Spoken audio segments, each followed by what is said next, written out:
قومی اسمبلی میں حکومت کی نئی چال، تحریک انصاف کے 11 اراکین قومی اسمبلی کے استعفے منظور۔ ذرائع کے مطابق عمران خان، شاہ محمود قریشی کے نام شامل نہیں ہیں۔ شیریں مزاری، فاروق حبیب اور علی محمد خان کے استعفے منظور کر لیے گئے۔ چودھری شجاعت مخالفین سے مل کر پھر کوئی سازش نہ کر دیں۔ کاف لیگ نے چودھری شجاعت کو صدر کے عہدے سے ہٹا دیا۔ طارق بشیر چیمہ بھی عہدے سے ہاتھ دھو بیٹھے۔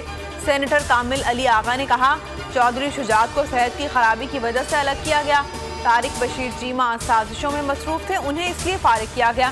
3 افراد کی کارروائیاں پارٹی کے لیے نقصان دہ ثابت ہیں۔ لاہور میں مسلم لیگ کاف کی سینٹرل ورکنگ کمیٹی کا اجلاس، پرویز الہی کی قیادت پر مکمل اعتماد کا اظہار۔ 10 دن کے اندر انٹر پارٹی الیکشن کرانے کا فیصلہ۔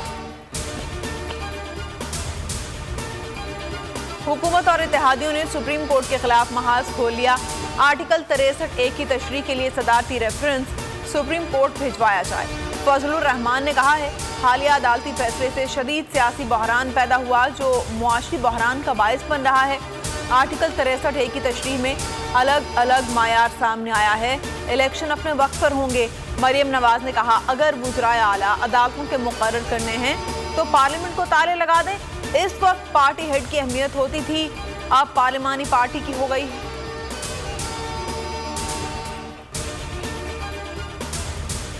اقتدار جاتا دیکھ کر یہ اپنے حواس کھو بیٹھے ہیں۔ فضل الرحمان انتہائی دکھی ہیں۔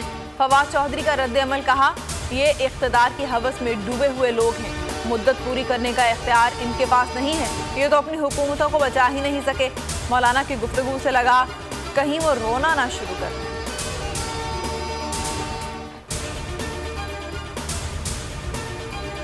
عمران خان کی زیر صدارت ویڈیو لنک اجلاس، پنجاب کے عوام کو ریلیف دینے کے لیے فلاحی منصوبے پھر سے شروع کرنے کا فیصلہ۔ احساس راشن پروگرام شروع کرنے کی منظوری، ثانیہ نشتر کو ذمہ داری سونپ دی گئی۔ عمران خان نے کہا، وفاقی حکومت کی نااہلی سے عوام مہنگائی کی چکی میں پس رہے ہیں۔ 3 ماہ میں معیشت کی بربادی کر دی گئی، عوام کو ریلیف دینے کے لیے فوری اقدامات شروع کیے جائیں۔ پنجاب اسمبلی نے اسپیکر کے انتخاب اور ڈپٹی اسپیکر کے خلاف عدم اعتماد کی قرارداد کثرت رائے سے منظور کر لی۔ قرارداد راجہ بشارت نے پیش کی۔ کل سپہر 4 بجے اسپیکر کا انتخاب ہوگا۔ ڈپٹی اسپیکر کے خلاف تحریک عدم اعتماد پر ووٹنگ ہوگی۔ اسپیکر کے لیے تحریک انصاف کے سبطین خان اور نون لیگ کے سیف الملوک کھوکھر کو امیدوار نامزد کر چکے۔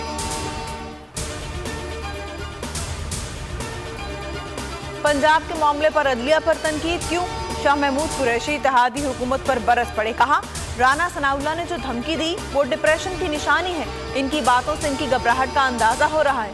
گورنر پنجاب کو حلف لینا چاہیے تھا، ذمہ داری نہیں نبھا سکتے تو عہدے سے الگ ہو جائیں۔ سبطین خان نے کہا، نون لیگ نے اب خط والی کوئی حرکت کی تو پہلے خط کی طرح اس کا انجام بھی اچھا نہیں ہوگا۔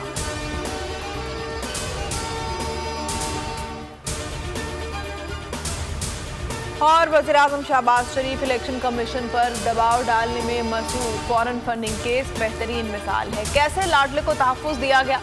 وزیراعظم شہباز شریف کا ٹویٹ لکھا، لاڈلے کو کھلی چھٹی دے دی گئی ہے، فورن فنڈنگ کا 8 سال سے فیصلہ نہیں آیا۔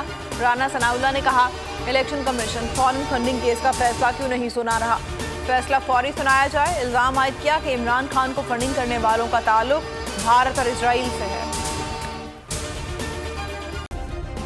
سبسکرائب کریں اور بیل دبائیں تاکہ کوئی خبر رہ نہ جائے۔